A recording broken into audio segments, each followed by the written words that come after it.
Ya. Ya. Bueno, ayer estuvimos, entre ayer y hoy hemos estado viendo el Festival de la Canción Ayacuchana, ¿no? Y sobre todo a nuestra delegación de Pauco al Sarasara, a nuestros jóvenes que están cultivando el arte. Desde aquí les hacemos llegar un saludo muy especial a todos. Y aquí nuestra amiga Marlene Gutiérrez tiene una sobrina que se llama Sofía Macarena. Sofía Sánchez Gutiérrez, claro, ¿no? Ella cantó un yarbí muy hermoso de nuestro gran Jaime Guardia, el huerto, el jardín florido, ¿no? Jardín florido, y con una fuguita, el jardín abandonado, o sea, el jardín florido, jardín abandonado. Un saludo muy especial, bonita voz, que siga cultivando, y a toda la delegación también, ¿no? Un saludo especial, un abrazo desde aquí, desde el otro lado del charco, claro. ¿Cantamos esta cancioncita, Jardín Abandonado? Sí. Claro, porque es fácil. A ver, esas palmas, vecinos, ¿qué pasa con ustedes?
Acá el maestro. Saludos, mi querido Bernadetto. César de Lucía.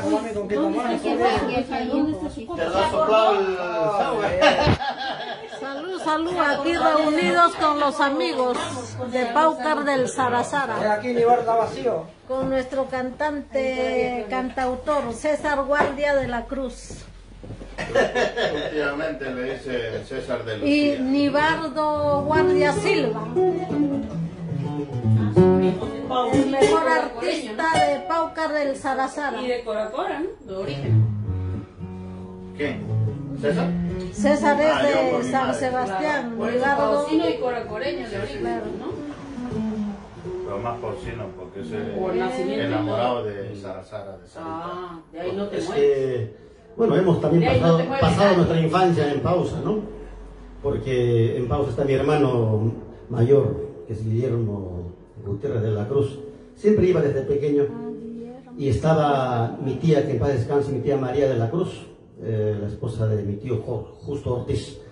Así que yo pasaba casi toda mi infancia, ¿no? En Pausa. Luego volví a Sacaraca y en ese lapso, pues, ¿no? Además, entre los pueblos que hay en Pausa, son pueblos cercanos, están juntos casi todos, ¿no? Alrededor del río o a las riberas están todos juntos, Maracamba, Colocamba, todos son pueblos juntos. Ahora con la pista creo que ya no tardan ni 5 minutos, ¿no? Para llegar de un lado a otro. Hay bastante movilidad Así también. que prácticamente somos como un solo pueblo, ¿no? Una sola historia, una sola identidad. Pues hay que trabajar en ello. Que tiene otra personalidad. Marina Concha es esa parte. Marina Concha tiene otra personalidad. Sí, porque yo estoy entre los dos, por eso te digo. Se nota, se nota. Se nota, se nota. Estoy A ver, entre los dos. Pero uno está más cerca que el otro. Los orígenes, mis orígenes. Ah, no, yo pensaba de que los padre dos y ibas a madre decir. son de Lampa. Lo que te quiero decir que yo lo